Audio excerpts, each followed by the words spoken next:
In this lecture, I want to talk about moving around an image in Photoshop using the zoom tool and the hand tool.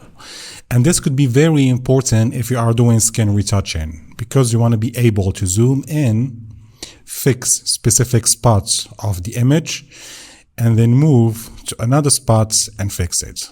Okay? And if you want to follow along with me, you can click on File, Open, and then just choose the image from the folder that you just downloaded. I provided you guys with all the necessary images. Now, to zoom in and out, you need to select the zoom tool right here. Now I can zoom in and out, okay? So just click and drag in and drag out. If you click and hold, it will zoom in automatically. If I hold Alt or Option, you can see the plus sign is now a minus sign. If I click and hold, it will zoom out automatically.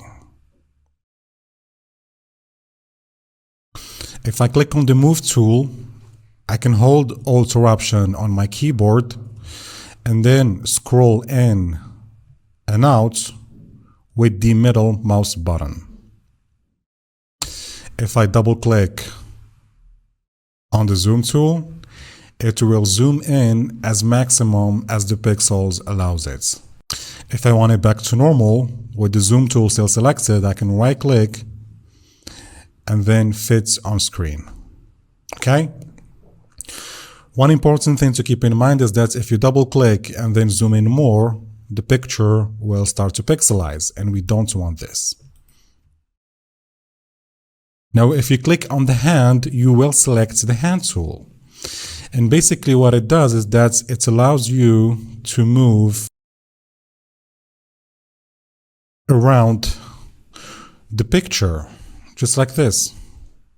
Okay?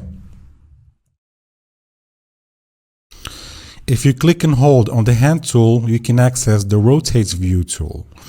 And what it does is that you can now rotate the picture. So if you click and hold, you can rotate left or right, or just rotate it like this. Now I'm going to select the Move tool, and you can also access the hand tool by holding space on your keyboard. Okay? Now you can move or navigate the picture freely.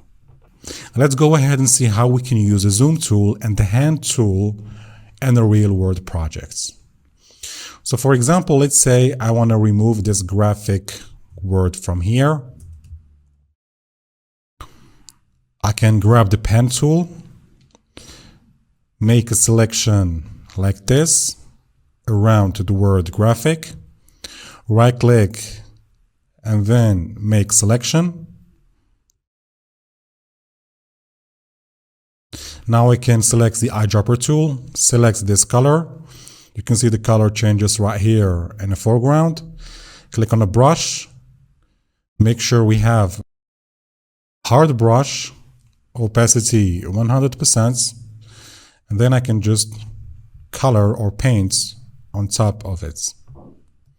Control Command D to deselect. Select the zoom tool, fit on screen. Okay?